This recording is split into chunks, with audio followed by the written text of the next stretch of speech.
Et il est temps de conclure cette journée avec un invité sulfureux. Si vous vous demandiez pourquoi on faisait notre forum près de Pigalle, vous allez avoir la réponse.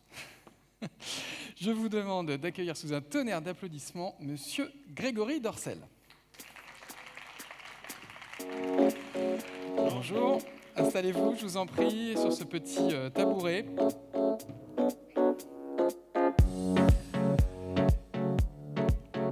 Merci d'être avec nous pour Merci de m'avoir clore invité. cette journée sur le mobile marketing. Alors, si j'ai bien compris, votre métier, c'est d'être dans le tactile. Exactement. D'être dans le tactile, de vendre du plaisir, de faire plaisir et de libérer un petit peu ce plaisir, de donner l'occasion à tout à chacun de pouvoir améliorer son plaisir sans tabou, sans gêne. Et voilà. Le groupe Dorcel a été fondé par votre papa, Marc Dorcel. On peut revenir en quelques mots, en quelques C'est une entreprise chiffres. familiale. Tout à Exactement. fait. On peut revenir aujourd'hui sur ce que pèse ce groupe sur le Oui, marché. l'entreprise a été créée en 79. Donc effectivement, déjà dans l'audiovisuel, passer 40 ans, c'est déjà un petit défi en soi. Aujourd'hui, ça reste une PME, néanmoins. On fait 37 millions de chiffre d'affaires. Nos activités sont de la production, la distribution de contenu, l'édition de chaînes de télévision qui sont diffusées notamment sur toute l'Europe, les États-Unis maintenant, avec je crois 6-7 millions d'abonnés à nos chaînes, des plateformes de vidéo à la demande, sur les réseaux télé, sur le web également, de nombreux sites, des magazines. Depuis quelques années, on pousse des activités de retail. On a monté des concept stores qui permettent encore une fois d'accéder à des produits liés au plaisir d'une façon complètement décomplexée. Et on distribue également ceci en e-commerce. Voilà, je crois que j'ai fait à peu près le tour. Alors, on voulait échanger avec vous pour avoir un peu votre analyse du présent, votre analyse du futur, mais avant ça, on va parler un petit peu du passé, parce que votre industrie a toujours eu un rôle précurseur en matière de nouvelles technologies. Je crois que votre industrie a été dans les toutes premières à tirer profit d'environnements comme le Minitel, le magnétoscope, la télévision à péage, même Internet. On peut revenir sur ces années 80-90 ? Oui, mais alors surtout dans la dimension audiovisuelle, il y a eu une évolution qui était assez rapide. Nous, la société est née en imprimant du livre. Donc on est passé du bouquin à la VHS, CD-ROM, C'était une transition DVD. un peu brutale, hein, quand même. Oui, ça l'est, mais ça s'est accéléré après. Mais non, oui, CD-ROM, toute la digitalisation est arrivée, DVD. On est passé aux plateformes VOD, on a lancé les premières plateformes VOD en Europe. Mais par exemple, le magnétoscope qui est arrivé en France dans les années 80, je crois qu'il y avait eu une affaire en 84 où on avait bloqué les magnétoscopes à Exactement, Poitiers. exactement. Mais voilà, c'était vous, dans votre industrie, ça a été vraiment un game changer. Et c'est même Ah peut-être oui, votre industrie évidemment, qui a poussé l'équipement. c'est assez difficile d'imaginer ça, mais dans les années de 75 à 80, le cinéma X représentait plus d'un tiers des entrées en salle de cinéma en France. Donc vous imaginez là, assis comme vous êtes, tous les uns à côté des autres, en train de regarder un beau film X et partager ça tous ensemble. Effectivement, ça paraît un petit peu compliqué d'imaginer ça aujourd'hui. Et il y en avait d'ailleurs sur les Champs-Élysées. Mais voilà, il y en avait, je crois qu'il était 76, il y a plus de 50% des salles de cinéma sur les champs qui projetaient des films X. Donc on imagine aujourd'hui si une seule de ces salles avait un 4x3 à l'extérieur présentant un film X, je crois que ça ferait un tollé monumental, ça passerait sur le JT de 20h. Ouais. Et voilà, c'était le lot commun. Voilà, donc petit aparté, contrairement à tout ce qu'on peut dire, notre société est devenue beaucoup plus moralisatrice qu'elle l'était dans les années 80 ou 70, et on a du mal à s'imaginer effectivement ces périodes qui sembleraient aujourd'hui complètement ultra-libérales, voire folles en la matière. Néanmoins, effectivement, 75 à 80, plus d'un tiers des entrées en salle de cinéma en France étaient faites dans des salles de cinéma X. Voilà. Donc on est passé après, avec une interdiction et d'ailleurs une censure, un dispositif fiscal qui empêchait l'exploitation des films X en salle, parce que beaucoup d'exploitants et beaucoup de maires de ville en avaient marre de voir leur salle de cinéma qui était remplie du soir au matin uniquement avec des films X, parce que les exploitants de salles avaient trouvé le filon. C'était beaucoup plus intéressant à l'époque d'exploiter des films X plutôt que des films traditionnels, ça rapportait beaucoup plus, et ça remplissait beaucoup plus les salles. Voilà. Et donc, pour stopper ça, dispositif fiscal, taxes, etc., etc. Et on est passé du coup à la VHS et à la sphère privée. Voilà. Et du coup, le film X est devenu le principal vecteur d'équipement en magnétoscope pour les ménages? Écoutez, nous à l'époque, effectivement, la société alors, Dorsel en tant que telle, cette entité, est née en produisant et fabriquant les premiers films en vidéo européens. Encore une fois, on était en innovation, ça nous a suivis jusqu'à maintenant. Et effectivement, en fameux épisode de Poitiers, on a vendu plus de VHS qu'il existait de magnétoscopes en France. Donc, voilà. Parce que voilà, les pouvoirs publics cherchaient à freiner les équipements. On a vu dans ces années-là aussi arriver la télévision APH, Canal+, avec ce diptyque du foot et du porno, notamment des films de votre Exactement, société. chaîne d'action. Donc effectivement, ça a été aussi un gros levier pour cette industrie, puisque le X disparaissant des salles de cinéma et donc de la sphère publique, le fait de retrouver du X en télévision sur une chaîne de télé, à l'époque c'était quelque chose d'important. Les Français se sont dit, si ça passe sur une chaîne de télévision, je peux en consommer, il n'y a pas de gêne, il n'y a pas de tabou, et donc ça a vraiment participé à une libéralisation. Le succès de Canal+ a reposé en grande partie sur ce type de contenu. J'irai pas jusque-là, mais... Le Minitel aussi, hein, on se rappelle aussi de certains 3615 un peu olé olé. Le Minitel, derrière, effectivement, enfin, les premières recherches web, etc. Donc, effectivement, le X a toujours eu un attrait assez fort. Il y a toujours une appétence assez importante. Et puis, c'est un marché qui est en général assez réactif. Les entreprises effectivement, qui sont de cette industrie ont l'habitude d'être assez agiles, d'aller vite, d'avoir peu de contraintes.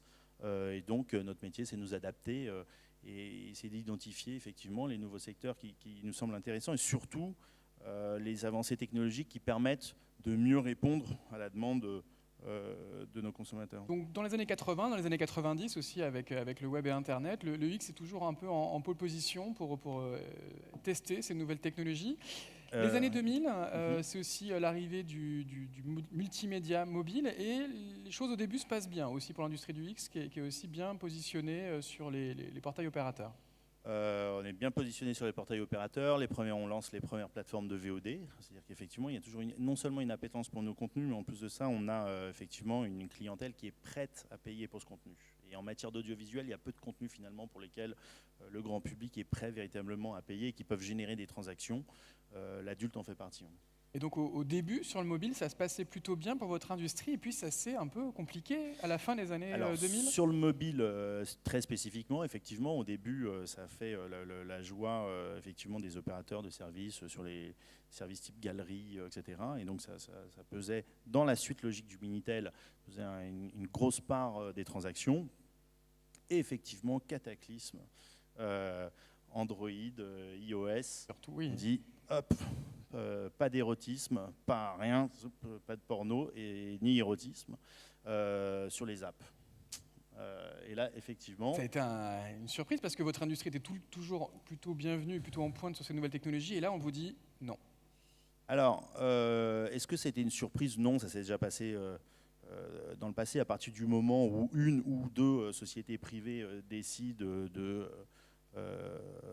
la constitution d'un marché, des règles qui sont applicables, et voilà, c'est déjà arrivé dans le passé. Ce qui est rarement arrivé, c'est qu'il y ait un tel monopole sur des réseaux, des usages et des technologies.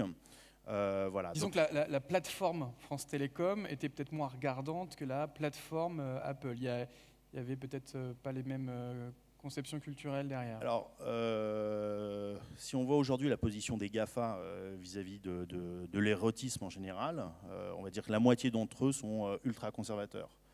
C'est absolument pas pour des raisons idéologiques, c'est uniquement pour des raisons commerciales. Et si vous leur posez la question, ils vous diront mais attendez, c'est absolument pas, on n'est pas moralisateur en tant que tel, mais notre métier est de développer des services, des apps, des devices qui puissent être distribués dans le monde entier. Donc il y a certains pays où effectivement ce type de contenu n'est pas accepté. Nous, on se doit de pouvoir être accepté partout. Donc on se met au niveau le plus strict pour pouvoir être compatible avec l'ensemble des pays et des marchés. On ne pourrait pas imaginer, comme ils peuvent le faire pour les jeux d'argent, un filtrage par pays de certaines activités ? Écoutez, je pense qu'au début, effectivement, enfin, c'était peut-être, ça aurait pu être une volonté, mais Je pense que le marché en tant que tel, alors faut pas oublier, ça reste quand même tout de même un marché de niche, même si c'est une consommation qui est énorme. Ensuite, en matière de transactions, là c'est un petit peu différent. Nous, on estime qu'au maximum, on pourrait avoir le marché potentiel, c'est à peu près 10% des adultes qui sont susceptibles de pouvoir payer pour un service dit érotique. Alors aujourd'hui, c'est un paradoxe, donc l'essentiel de votre audience digitale, elle est, j'imagine, sur mobile, mais il y a quasiment zéro business in-app. Alors aujourd'hui, du coup, ça a une impact forcément sur, même en termes d'audience. On est aujourd'hui à 50-50. Donc le mobile représente à peu près 50% de notre audience, mais il ne représente que 25% des transactions. On a un double problème par rapport à ça. C'est effectivement, c'est les modes de paiement. La carte bleue n'étant vraiment pas un dispositif adapté à nos activités. En tous les cas, principalement sur le mobile, nous fait réduire les taux de transaction et les taux de transfo de façon considérable. Voilà. Et donc, ce qu'on attend effectivement, c'est surtout que l'on puisse trouver des dispositifs efficaces de vérification d'identité, de majorité, pour pouvoir déployer ensuite derrière des services de billing, notamment les services de billing opérateurs, qui aujourd'hui ne laissent pas et ne permettent pas d'exploiter leur brique de paiement sur des services adultes, du fait qu'on ne puisse pas avec certitude vérifier la majorité des consommateurs. Il s'avère que vraisemblablement, notamment poussés par le gouvernement, il y a des projets d'identité numérique autour de France Connect, etc., avec des dispositifs particuliers. Et donc je pense que d'ici, en fonction de la vitesse à laquelle les gouvernements et les différentes entreprises qui sont impliqués là-dedans pourront avancer, mais d'ici 3 ans, je pense que le problème sera à peu près résolu. Il vous permettrait d'identifier clairement qui a le droit d'accéder à ces contenus et donc de proposer des solutions de monétisation. Voilà, parce que en ça, toute c'est sécurité. encore un autre problème pour notre entreprise, c'est qu'effectivement, nous, notre métier, il est clairement de fabriquer des contenus, des expériences, des produits qui sont destinés aux adultes. Et donc, on protège les moins de 18 ans.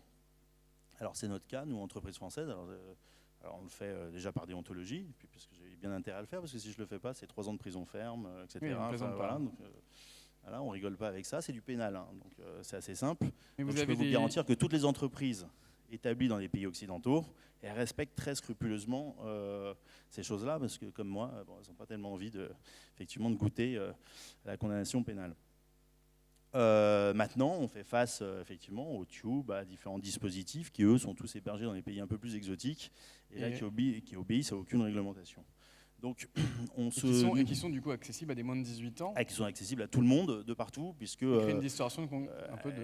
Et voilà, c'est un petit peu compliqué effectivement à gérer, et non seulement c'est doublement plus compliqué à gérer, puisqu'effectivement c'est un impact négatif sur le business, c'est une certitude, mais c'est pas ça le pire. C'est que ça a un impact très négatif sur l'appréhension que le grand public a de nos activités. Alors que nos activités ont toujours protégé assidûment les mineurs, on se retrouve effectivement avec l'évidence de dire non, cette industrie ne protège absolument pas. Bon, voilà. Alors, parlons justement des millennials, parce qu'on est en 2018, ils commencent à franchir cette limite des 18 ans, ils deviennent adultes. Est-ce qu'il y a des nouveaux usages qui sont en train d'émerger dans votre industrie avec cette nouvelle génération ? Ce qui caractérise, pour nous en tous les cas, ces nouveaux modes de consommation, c'est la multiplicité des usages. Multiplicité des réseaux, multiplicité des devices, multiplicité des usages. Alors qu'avant, pour avoir accès à des contenus ou des services, globalement, on avait 1 ou 2 canaux de diffusion et de distribution, 1 ou 2 modes de consommation. Aujourd'hui, on en a 10. Voilà. Et donc, je pense qu'effectivement, c'est le challenge qu'ont beaucoup d'entreprises et d'entreprises historiques, c'est de faire face et d'être capable de faire face simultanément à l'ensemble de ces demandes et de pouvoir essayer d'y répondre au mieux. Alors vous testez de nouvelles interactions avec les consommateurs. Vous avez lancé, je crois, il y a 3 ans, Dorsel VR, donc une nouvelle expérience de réalité virtuelle. C'était quoi l'idée ? L'idée, ce qui nous motive toujours à foncer sur les nouvelles technologies, c'est qu'à partir du moment où on considère qu'une nouvelle techno apporte vraiment une valeur ajoutée très forte dans l'expérience, comme c'est un petit peu notre métier de donner des sensations, on se dit on y va. et qu'il y a un marché ou pas derrière. Donc effectivement, on a vu les premiers tests de réalité virtuelle, et là on a vu qu'il y avait un effet qui était vraiment bluffant. Et donc nous, notre métier chez Earcell, c'est non pas de maîtriser la technologie en tant que telle. Là, notre métier, c'est plutôt d'aller chercher les meilleurs spécialistes à l'international, mais surtout d'imaginer comment on peut optimiser avec cette nouvelle technologie une expérience et créer un effet waouh avec un effet bluffant. C'est ce qu'on a fait avec la réalité virtuelle. Ça vous permet, pas vous faire de dessin, mais ça vous permet de vous transposer dans un monde rêvé. Donc, voilà, avec, on met un casque de réalité virtuelle sur la tête et voilà. on est... Et vous vous retrouvez dans une situation, etc. Vous tournez la tête et vous êtes à la place et vous décidez de... Alors vous aviez fait tourner un petit film, je crois, avec 4 actrices qui donc entouraient l'acteur. On a même fait la même chose pour les femmes, parce que ça a beaucoup plu au début. Voilà, et donc on a fait la même chose avec des acteurs. Voilà. Donc on a fait pour les hommes et pour les femmes. Exactement. Et donc ça vous permettait de vous transposer dans un monde fantasmatique et d'avoir l'impression d'y être, etc. Avec nous, on a un challenge. Oui, parce que du coup, le spectateur devient acteur. Il a l'impression d'avoir... un échange tactile, donc c'est complètement immersif avec les actrices. Voilà, c'est complètement immersif, etc. Et voilà. Et donc effectivement, l'expérience est assez bluffante. Alors ça a été fait il y a 3 ans. Vous êtes content de cette expérience? C'est quelque chose que vous avez reproduit? Non, on était très content parce qu'en termes de, enfin en tous les cas, c'est on appelle ça une expérience, en tous les cas un produit audiovisuel qui a vraiment fait référence dans l'audiovisuel, parce qu'on avait poussé très loin justement tous ces dispositifs immersifs, etc. en HD, en 3D. Etc., avec des images réelles et non pas des images digitales. Donc nous, ce qui nous intéresse, c'est ça, c'est aller pousser un petit peu la technologie à ses limites, pousser l'effet waouh au maximum et faire référence. Mais il y a du business ? Non, il n'y a pas de business. Enfin, en tous les cas, bon, au début un petit peu, etc., parce que ça faisait un gros buzz, mais on a fait ce pari-là, contrairement à la 3D, où effectivement, de la même façon, quand la 3D est sortie, on s'est jeté dessus, on a développé le plus gros catalogue de 3D au monde. Je crois qu'on a le plus gros catalogue programme, même face à des acteurs traditionnels. Mais la 3D était poussée par Avatar, par, je ne sais pas si vous vous rappelez à l'époque, toutes les salles de cinéma qui présentaient des films. On était beaucoup plus sceptiques en ce qui concernait la réalité virtuelle, malgré toutes les annonces, notamment des GAFA qui ont beaucoup poussé, Facebook, poussaient cette technologie. Et là, pour le coup, on est resté en retrait. On s'est dit, bon, globalement, on considère effectivement que le masque est vraiment une contrainte qui est lourde, et que ces contraintes lourdes ne peuvent être surpassées qu'à partir du moment où on a une offre de contenu et d'expérience massive et qui donne vraiment un attrait spécifique et pousse les gens à vouloir s'équiper. On parle beaucoup aussi d'une autre technologie qui est très proche de la réalité virtuelle, qui est la réalité augmentée, où donc on verrait des avatars, des hologrammes dans notre champ de vision. C'est aussi quelque chose que vous étudiez de près? Oui, alors avant tout, nous, ce qu'on étudie de très près, c'est l'hologramme. Ça, pour nous, c'est un peu le Graal, et c'est ce sur quoi vraiment on aimerait pouvoir se déployer. Alors, manque de chance, il faut encore attendre un petit peu. Hein. Mais, bon, voilà, Mélenchon l'a fait. Mais voilà, nous, le but du jeu, c'est que tout à chacun puisse le faire dans son salon.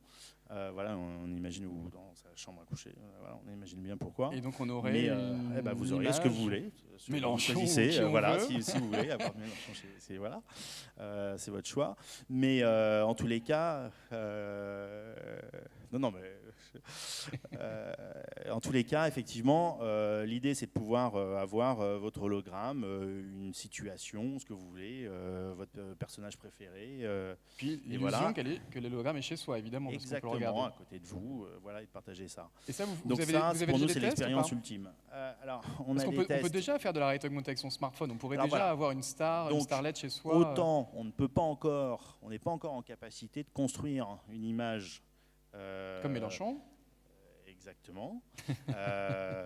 Au milieu de votre salon. Ce qu'on sait faire aujourd'hui, comme la technologie, par exemple, qui était utilisée pour cet événement politique. Là, il s'agit en fait d'une projection sur une plaque de verre ou sur une toile. Alors évidemment, on imagine que si on vous demande à chacun de mettre une plaque de verre au milieu de son salon, ça ne va pas avoir un succès fou. Donc on attend effectivement de pouvoir constituer une image comme ça virtuellement au milieu des salons. Alors pour l'instant, c'est des technologies de laser croisées, etc. Bon, c'est un petit peu lourd et un peu compliqué. Donc on n'y est pas encore. Et L'étape intermédiaire qu'il y a là-dedans, c'est effectivement la réalité augmentée, qui permet d'avoir cet effet d'image qui se construit là où vous êtes, ou là où vous le décidez en tous les cas, mais toujours au travers d'un masque ou de lunettes. Voilà. Et là, donc on est en réalité augmentée, et là, voilà. Ça pourrait être un sujet pour les prochaines années. C'est nos travaux actuels, ouais. Pour ces prochaines années.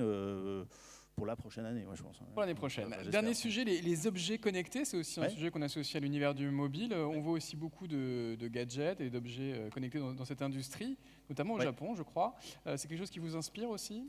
Alors, effectivement, nous, on est également sur cette industrie, l'industrie du sextoy, qui a explosé ces dernières années parce qu'il y a une libéralisation du plaisir. Donc aujourd'hui, il est plus tabou, notamment pour les femmes, il est plus tabou de se faire plaisir, d'essayer effectivement d'augmenter, d'enrichir son plaisir.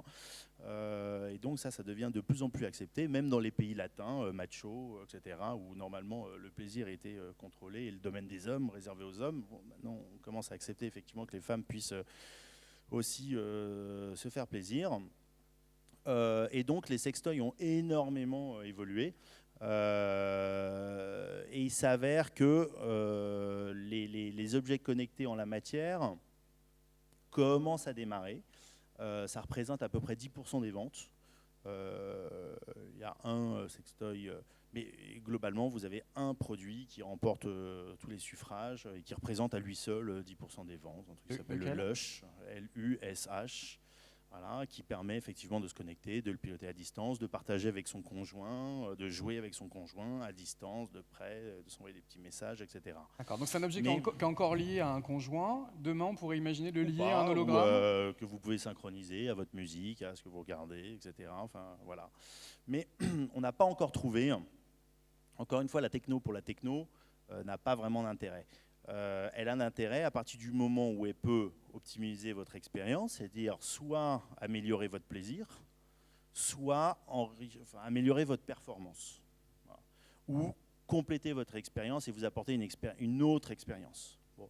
Et jusqu'à maintenant, en tous les cas, la clé n'a pas encore été trouvée en la matière, et donc on a une demande légère et un succès qui est léger sur les objets connectés, mais voilà, il manque encore, à mon avis, le petit truc et le petit bonus qui fera que vraiment ça aura un intérêt spécifique d'aller sur des toys connectés. En tout cas, le futur de vos métiers sera de plus en plus technologique, ça vous en êtes convaincu? Écoutez, déjà depuis 1979, date de création de la société, on ne fait que surfer année après année, usage après usage, sur des nouvelles technos. Donc c'est pas, encore une fois, c'est pas la technologie qui est intéressante en elle-même, c'est la nouvelle expérience et l'enrichissement de l'expérience qu'elle apporte.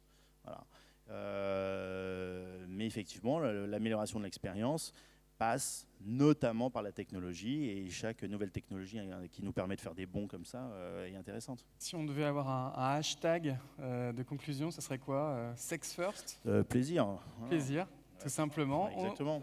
D'ailleurs, on peut se faire plaisir avec un cadeau de la boutique Marc Dorcel pour les fêtes. Voilà, c'est très bien. Voilà, merci. Exactement. Très bien, merci Grégory Dorcel. On peut merci à vous. Merci beaucoup. Eh bien, écoutez, il est 17h. Je crois qu'il est temps de conclure ce Mobile Marketing Forum Paris 2018. Je vais remercier évidemment tous nos partenaires sans qui cette journée n'aurait pas été possible. Merci à nos sponsors Gold, IAS, Augury, SingleSpot, Le Bon Coin. Merci à nos sponsors Silver, AppsFlyer, Mozu, Vectory, Branch. Merci aux partenaires médias, e-marketing, Offre Média, Stratégie, Redcard et l'usine digitale. Merci aux partenaires associatifs AACC, ADTM, Gest, l'IAB et le FCRI. Merci à Mobile Actif, à Wake Up Performance et aux équipes de la Mobile Marketing Association France. Et moi, j'étais ravi d'être ici toute cette journée. Je vous souhaite d'excellentes fêtes de fin d'année et je vous donne rendez-vous l'année prochaine. Au revoir.